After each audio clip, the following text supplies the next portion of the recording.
ఒకప్పుడు తెలుగుదేశం పార్టీలో ఆయన జూనియర్ ఎన్టీఆర్ గారిని ప్రచారంకు వాడుకున్నారు. ఆయన దెబ్బ తగిలిన మంచం మీద ఉండి ఎలక్షన్ ప్రచారం చేశారు. అలాంటి వ్యక్తి వాళ్ళ తెలుగుదేశం పార్టీ సభలకు కానీ దేనికి కానీ రాకపోవడానికి కారణం ఏంటి? ఓ రకంగా నందమూరి నారావారి కుటుంబాల్లోని ఫ్యామిలీ గొడవలు కావచ్చు. హరికృష్ణకి ఎంత చిన్న చూపు చూశారో, వాళ్ళ కళ్యాణ్ రామ్కి ఎంత చిన్న చూపు చూశారో, తారక రత్నకి ఏ విధంగా చూశారో అందరికీ తెలుసు. ఇవాళ చంద్రబాబు నాయుడు గారు బాలకృష్ణ కూతురు నారా బ్రాహ్మణ్ని చేసుకున్నారంటే వాళ్ళ మధ్య బంధుత్వం బాగుండొచ్చు, ఇంకేమన్నా కావచ్చు.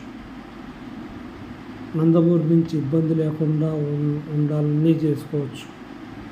కానీ ఆయన పరిపాలన పరంగా నెంబర్ 1. ఏ రకంగా చంద్రబాబు నాయుడు గారు ఎన్టీఆర్ని పరువు అంతా కాపాడింది ఆయన, కాదంటలా. కానీ చుట్టుపక్కల వాళ్ళ మాటలు పట్టించుకొని జూనియర్ ఎన్టీఆర్ని దూరం పెట్టడం తప్పు. ఇవాళ అన్నిటికీ మీకు అండగా నిలబడలేదు అంటున్నారు.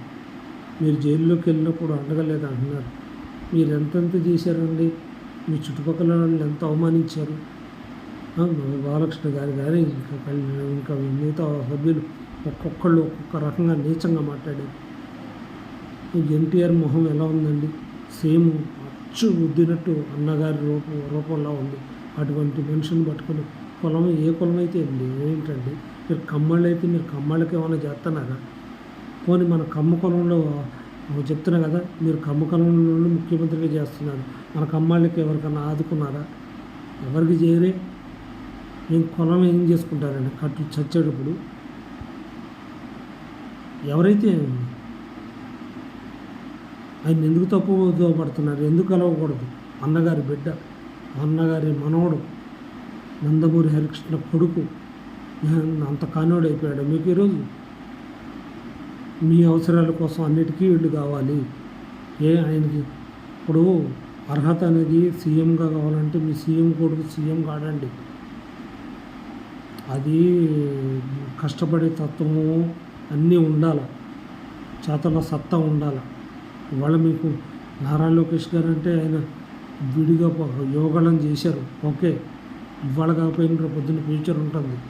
మరి జూనియర్ ఎన్టీఆర్ గారు తన స్వశక్తిగా అన్నగారి రూపుతోనే ఉంది సినిమా.